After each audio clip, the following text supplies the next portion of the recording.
We are going to call to order. I didn't even get a chance to eat. I didn't do that.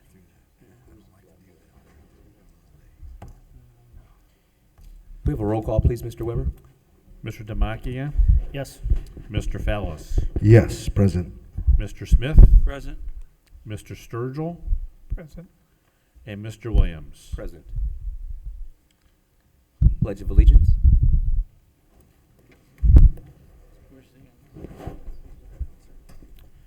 Mr. President, fellow members of the Board of Education, Superintendent Tom Tucker and Treasurer Dale Weber, it's certainly a pleasure for me to introduce to the board and to this audience this evening Alyssa Shepard from Credit Recovery to lead the Pledge of Allegiance this evening. Alyssa is the daughter of Claudette Shepard and James Edmond. She has one brother, Anthony Brown, who attends Lorain City Schools. And this is extracurricular activities include Urban League and Senior Committee. After the pledge, Anissa will speak about the benefits of second chances. Ms. Nicole Davis, Principal of Credit Recovery, is also here tonight to support her student, and Nicole is first row back there. There she is. Please welcome Anissa Shepard from Credit Recovery. Thank you. I pledge allegiance to the flag of the United States of America and to the republic for which it stands, one nation, under God, indivisible, with liberty and justice for all. Good afternoon, everybody. My name is Anissa Shepard, and I will be presenting a speech on the benefit of second chances. I have witnessed the positive aspects and outcomes of somebody who has been given a second chance from a personal standpoint.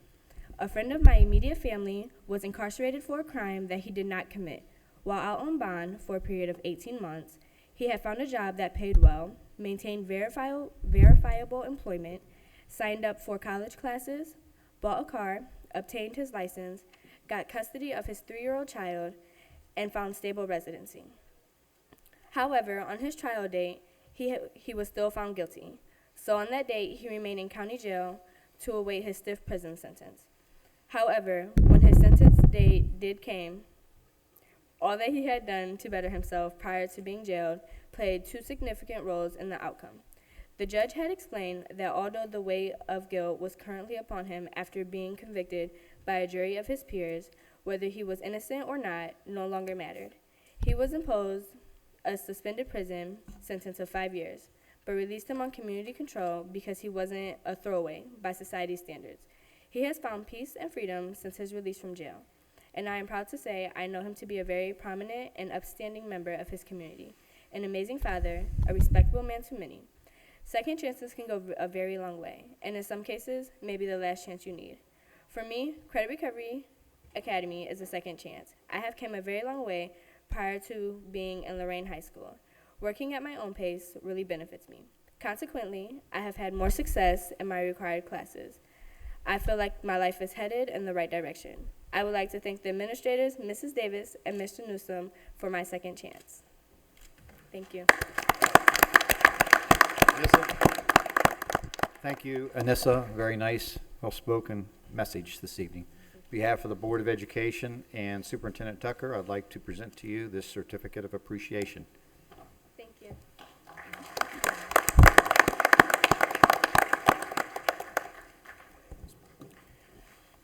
Other recognition of visitors. Need a motion to approve or amend the signed minutes of the regular session meeting held on September 13th, 2012. Motion to approve. Support. Discussion. Roll call, please. Mr. Sturgill, Yes. Mr. Demakia, Yes. Mr. Fallis, Yes. Mr. Smith, Yes. Mr. Williams. Yes. Any old business, gentlemen? Very well. We will now entertain the first hearing of the public. If there's any members of the community who wish to address the board, you may come so forth and to the podium to our left. No takers? Thank you. There will be a second opportunity towards the end of the meeting. This time, if we could have, from Mr. Weber, a report and recommendations from the treasurer. Yes, I submit for approval items 1 and 2, which is the August 2012 financial reports. And number 2 is the purchase orders needing board approval.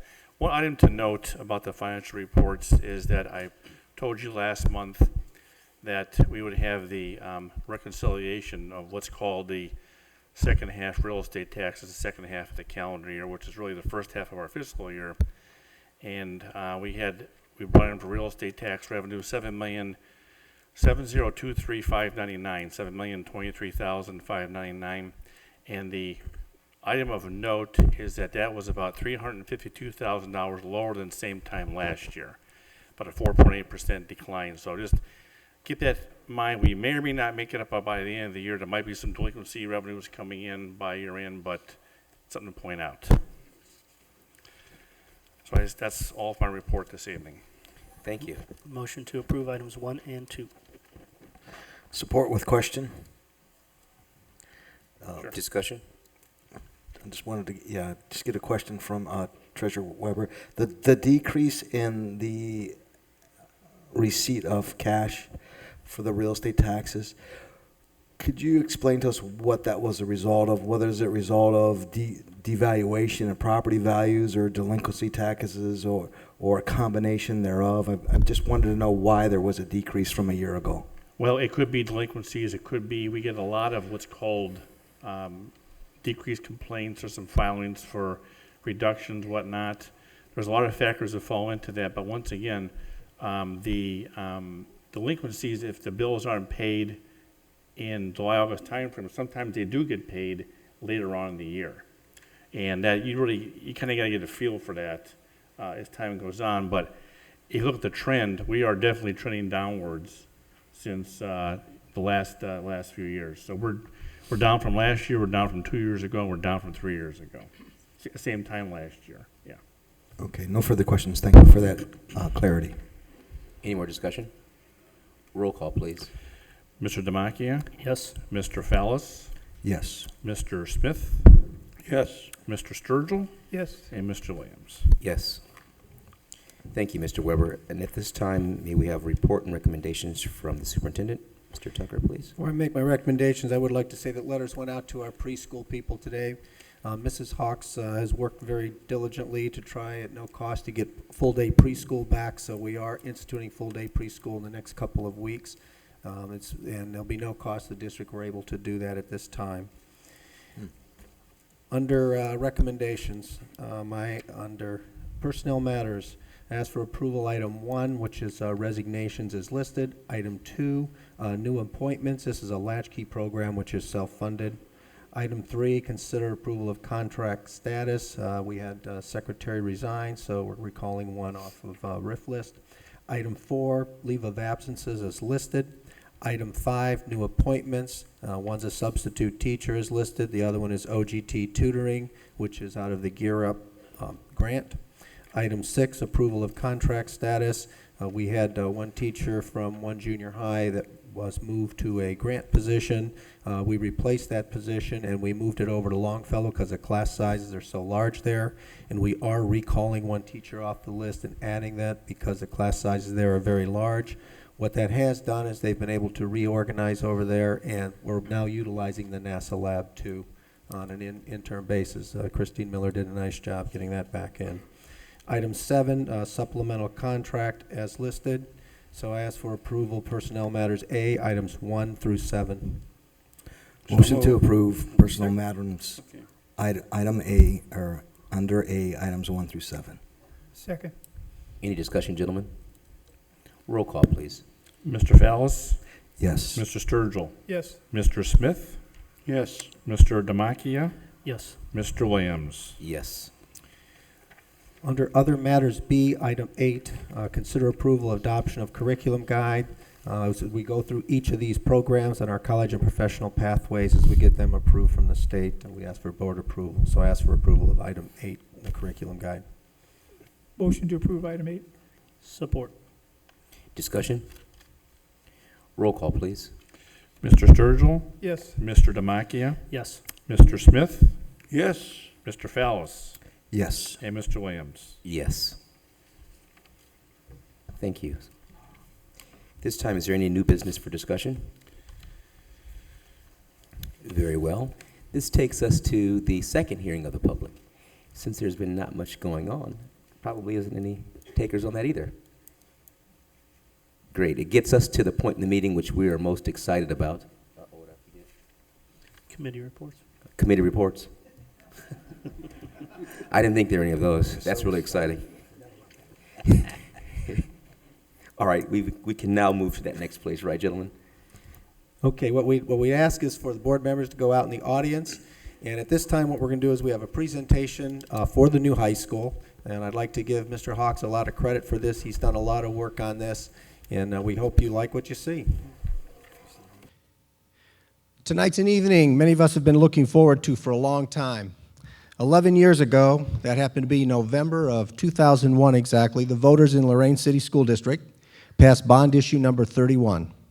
In December of that year, an agreement was signed between Lorain City Schools and the Ohio School Facilities to begin the project of rebuilding all of our school buildings in the district. So you're asking, okay, why are we here tonight? Well, this evening, believe it or not, we're not asking you for anything. Now, the steak fry, that was different, but in here, we're not asking you for anything.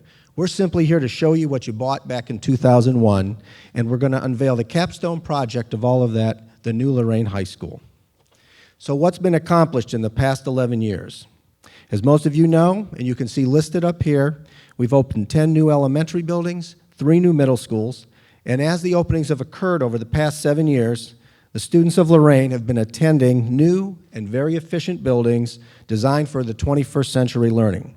With careful planning and adjustments with the people in charge along the way, the district's been able to invest and save millions of dollars to complete this final project. There's an important detail to remember. The entire project's been completed under budget and on time. Can't say that for a lot of projects. The other thing we need to remember is the project money was designated strictly for building new buildings and is prohibited from being used for operating purposes, which was a good thing because it actually is going to get us to complete our projects. One of the great legacies of this building project is we've been able to name our schools after prominent and famous Lorain City Schools graduates. Frank Jacinto, Helen Steiner Rice, Toni Morrison, Stephen Dohanis, Admiral Ernest King, and General Johnny Wilson. As a graduate of Lorain City Schools, I appreciate our students attending buildings named after former students who had the same aspirations as our students, then went on to achieve great things as a result of their education. And now we begin the final project, the new Lorain High School. Lorain Schools has had a proud history, almost a century and a half of successful and famous graduates. The Lorain High School that everyone remembers, and I attended, was originally built in 1914 with many additions added throughout and up through the 70s. Admiral King High School was opened in 1961. Southview High School opened in 1969. They were all good schools built to educate the students of their time. But their time has passed. Our time has passed. We've all done great teaching. We've all done great learning in these good old school buildings, but Lorain and its children now deserve a new great high school. And at this time, we're going to have a short video illustrating the new challenges of educating our students for tomorrow. Following that video, I'm going to introduce Chris Smith from TDA Architecture to continue the presentation.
Good evening. My name's Chris Smith. I'm a partner with Then Design Architecture, TDA Architecture, and with me is Jeff Henderson, our lead designer. We're excited to show you what we've been up to for the last couple months. Just as education is changing, so is educational design. The students that will be attending this high school are growing up with instant availability to information through exponentially changing technology. Our intent is to design a facility that young adults will want to attend and that meets the ever-changing technology of our times. The shift in education is to move away from paper and pencil tasks and move towards an interactive and technology-based classroom. If we don't design a facility that young adults want to attend, a facility that spurs their desire to learn and inspires students to make the most of their opportunities, then we have failed. This vision gave us the inspiration that has led to the design we're about to show you. Where are we in the process? These are the different phases of construction: programming, schematic design, design development, construction documents, bidding, construction. And then the ultimate goal, occupy your new school in 2016. So far, we're through the programming and schematic design phase. We're going to tell you about that here in a second. Design development is where we really that's our next phase of work. That's where we're going to lay the engineering and detail how the building gets put together. The final phase that's intensive with us is the construction document phase. That's where we actually put together the bidding documents or blueprints and tell the bidders and contractors how to build the building. Bidding and then construction.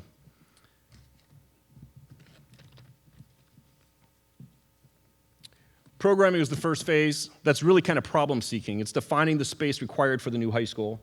And we went through that phase extensively. We met with all of these different departments, everybody in the school, students. We held open forum meetings. And really the essence of programming is figuring out, one department may have a requirement, another department may have another requirement, but our goal is to figure out if that space can be shared and economies can be gained by the school. There's also adjacencies that Jeff's going to talk about here in a second as we get further into it.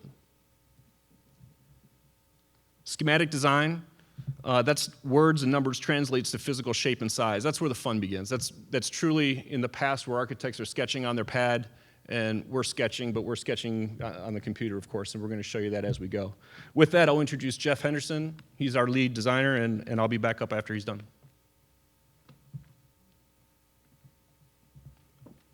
Thanks, Chris. Just want to take you a little bit of a journey of where we've been and how we've got to where we are with the design. And as Chris mentioned first, the programming phase, which is sort of the phase where we determine all the spaces that are in the building. And this diagram is kind of confusing, but everything that you see on the left-hand side here in the black represents, in a graphic way, the program of the building. So all the spaces that are there, the gymnasiums, the student classrooms, the offices, every space, including even janitor closets, electric closets, are all represented in that diagram. So how do you make sense of that? How do you make sense of all those pieces? I kind of related to a jigsaw puzzle. When you think about putting together a jigsaw puzzle and how you approach that, you have a box that has 500 pieces and you open it up and spread it out over the kitchen table, and how do you make sense of that? Normally what I would do is you start grouping, pieces that have the same color and those kinds of things. You start grouping them into areas that allow you to kind of think about that whole larger element. And really when we approach the design of a building, we're doing that same sort of a thing. We sort of start looking at all the pieces, looking at the relationships, understanding what things need to be close to one another. The locker rooms and the showers need to be close to the gym. And the kitchen needs to be close to the student dining, but it also needs to be close to the delivery area. So all those kinds of things start helping us group together the spaces, and it allows us to start thinking about the plan of the building. The diagram on the right gives us a little bit of sense of how that starts. And this building, we've sort of divided all those spaces into sort of three main areas. The first is we'll call the shared common spaces. Those are things that all the students access, but also the public could access. So those could include the gymnasium, the student dining, those kinds of spaces are all what we would put into the shared common area. Of course, the academic space is another group. Those are all the classrooms, the science labs, the special ed rooms, and all the sort of support things that go along with the academic classrooms. They're in another group. And then in this building, we have career tech, and that's an important piece of this. And so that's sort of a third wing of the plan. What these things start doing also is we start thinking about things like noisy spaces don't want to be next to quiet things. So even though in the first part, we're sort of grouping things that need to be together, we also have to think about the stuff that doesn't want to be together. So you don't want to put the cafeteria near classrooms. So those kinds of things all start affecting the floor plan of the building.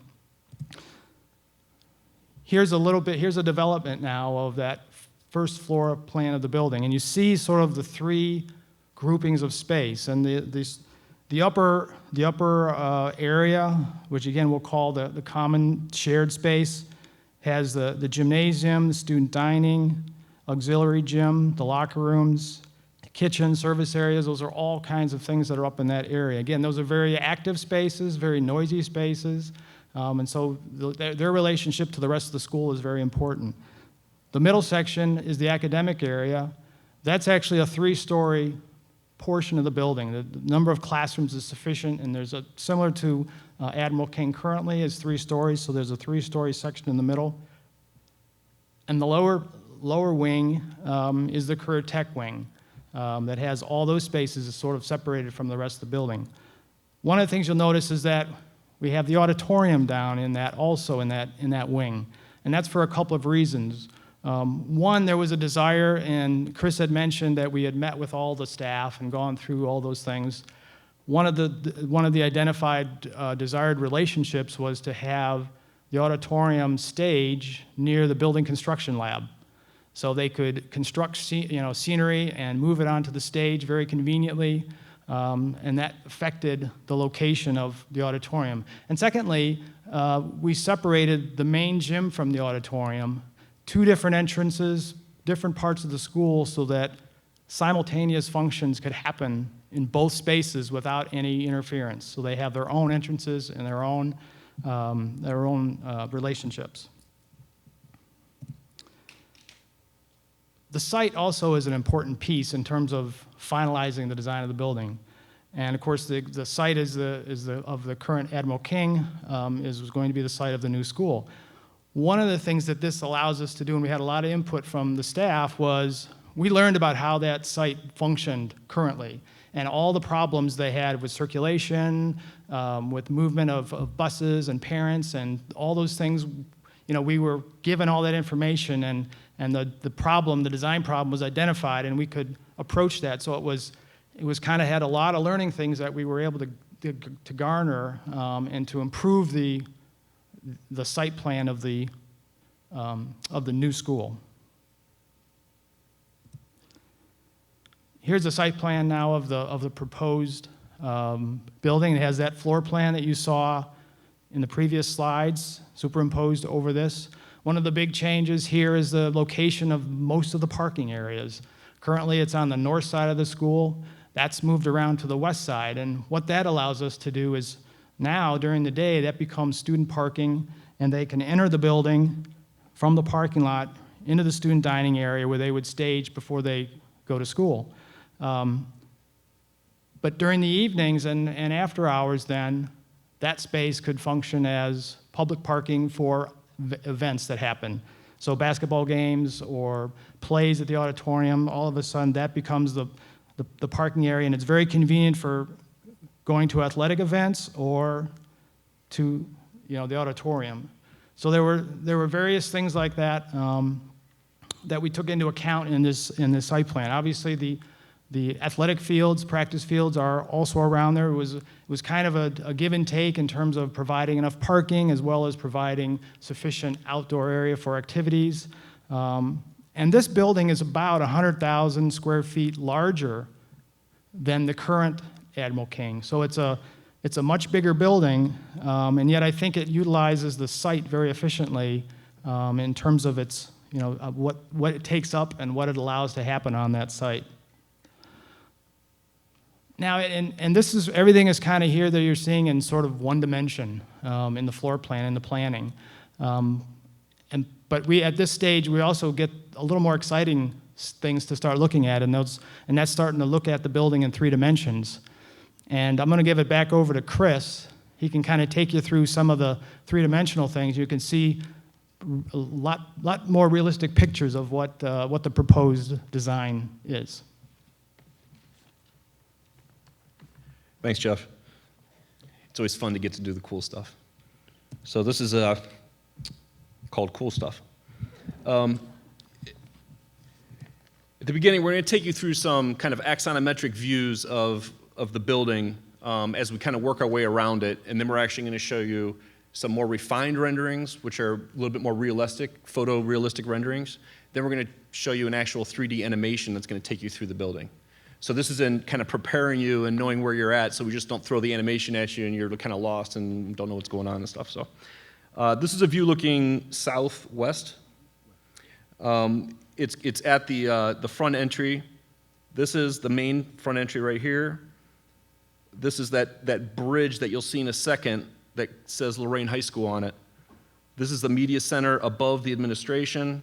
This is that public wing that Jeff was talking about.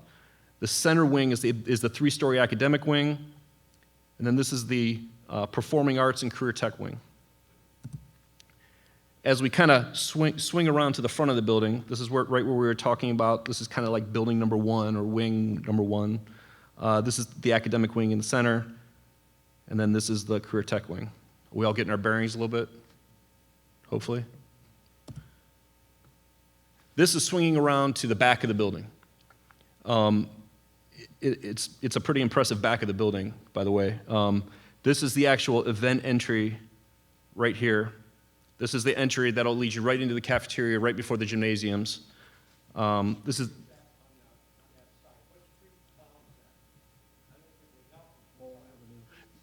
is Pole Avenue right here. So you're standing in the rear of the site now, kind of looking across the fields at the back of the building. This is the 3-story academic wing here. And then the next image is we're going to shift over a little bit, staying on that same street, Pole Avenue, and then looking at this is the auditorium, and this is that secondary entrance that Jeff was speaking about. So there's a separate entry into the auditorium. So if you have 2 functions going on at the same time, basketball and a musical production or something, you have separate entrances and you can use them that way. The next image is going to be one of those more refined photorealistic renderings of what the front of the school could look like. That's that bridge connector piece where we kind of put Lorain High School up there. This is that back of the building, the event entry as you're walking into the cafeteria for a basketball game or for after-school events. Also entry for students in the mornings. Then the last one is an image of the auditorium. They're proposing an 800-seat auditorium that we're currently designing. So 940. This one's going to hold about 800. The actual room itself will be bigger, but it will seat 800. Is this? You could, sure. I mean, with money, anything's possible. But it's not readily knocked down, ready to kind of put on another wall. But the next thing we're going to show you is the 3D animation. So this is pretty cool.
So that's the animation.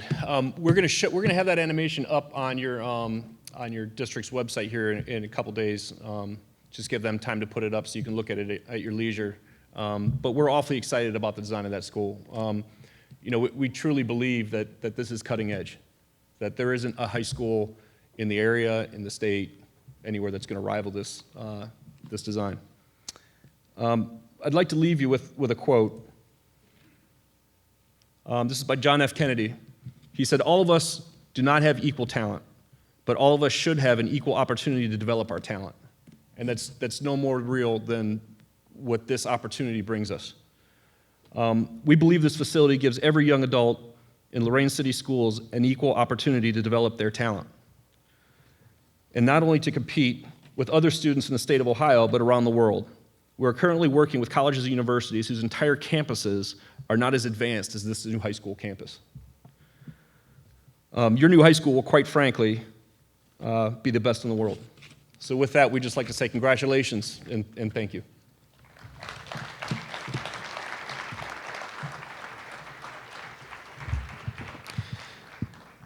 I just saw it a few weeks ago, and and where I've been the past few years, there's a number of new high schools, and I thought, okay, I know what they all look like. We've all seen new high schools, and I saw this. It was like, wow, this is not what I expected. We're going to have more presentations planned as we get further along the line and along the project, and there'll be a formal approval that the board will do soon. And at that, and the later presentations will have more information, and we'll be able to take a lot more questions. And we hope you liked it, and it should be online soon, and the papers will probably have it online before we do, because they're going to do. Oh, Channel 20. It'll also be on Channel 20 also, and hopefully we'll have those times listed on the website so everybody can watch it when they can. Okay, at this time, we need to have the board members come back so we can reconvene the board meeting. Thank you, ladies and gentlemen. And I guess I would leave a moment for any comments from board members on what they just saw, or? I have a quick comment. The way I looked at the interior of the building, I would say that's not 21st century architecture, but 22nd century architecture. I really liked it. Anyone else? Yeah, I just want to, you know, we've been going through this project for some time now, and I know we've been up and down about a lot of different factors, and I certainly have been pretty critical of the process and how we get there. And the one thing that I have always said is that this facility needs to have the wow factor. You know, we're spending $70+ million on a facility and a high school that's going to last in eternity for our students, and you know, we certainly need to do it right the first time. And this is the first time I've seen this, and I certainly am impressed, and I got to commend the architects and their people and our people that have got together, Mr. Hawks and that staff, and Mr. DiNicola, who was part of that. And you know, I think everybody has done a great job up until this point in time, and you know, hopefully we continue to enhance this facility and make it again the greatest in the world if we could. Because our students are that important. So I just want to thank everybody involved for producing that thus far. That is the best evidence that we've had so far with this whole project, and I do appreciate it, so thank you. I think my one comment would be, and it's actually not my comment, it's Mr. Smith's comment, and it keeps going through my mind, is that this isn't built for today's students. This is built for the next 50 years. So I'm really looking forward to the technology in it, and I'm real excited. I've been excited for a long time, and I'm glad that everybody's finally going to get to see it, because I'm really excited about it. I'll just say wow. Well, again, congratulations and thank you to all of those who've worked so diligently. And it's kind of refreshing because, you know, when you're on a journey, you need these moments to kind of celebrate because there's a lot of tough work ahead. And so again, it's a nice time for us. It's a nice time not to be critical. It's a nice time to say, wow, together our community has put something together that's going to be very wow. And we've all shared in that. And it's been difficult, but we've shared in the difficult times, and now we have a little bit of time to celebrate. So let's celebrate for a moment and then get back to the real work. And we're excited about Mr. Tucker, who is going to lead us into this next phase of completion. And I think this is a great time for you to be coming back to the district, sir. So good speed. At this time, is there any further discussion? The next board meeting will convene on October 11th at Frank Jacinto at 6:30 p.m. We welcome you all to come there. And at this time, may I have a motion for adjournment? Before we adjourn, come on, you knew I wasn't done. I want to digress just for a quick second. Mr. Tucker made an announcement earlier about our preschool program, and I do want to commend him and the staff for trying to figure out a way to bring those very critical programs back to this district because, again, talking about when we talked about the report card, our number one goal here is to educate our children coming into the school system, and our preschool and kindergarten are the foundation for our education system, and I'm very excited that they found a way to figure that out because we got to put certain things in priority, and I just want to thank him for that and commend him and the staff for figuring a way out to do that. So thank you. This time, may we have a motion for adjournment? So move. Support. Discussion? Roll call, please. Mr. Smith? Yes. Mr. Sturgill? Yes. Mr. Fellis? Yes. Mr. Demakia? Yes. Mr. Williams? Yes. Good evening, ladies and gentlemen. This has been a production of Lorain City Schools TV 20 WLCS. To purchase a high-quality copy of the program you just viewed, please call Lorain City Schools Television at 282-8400.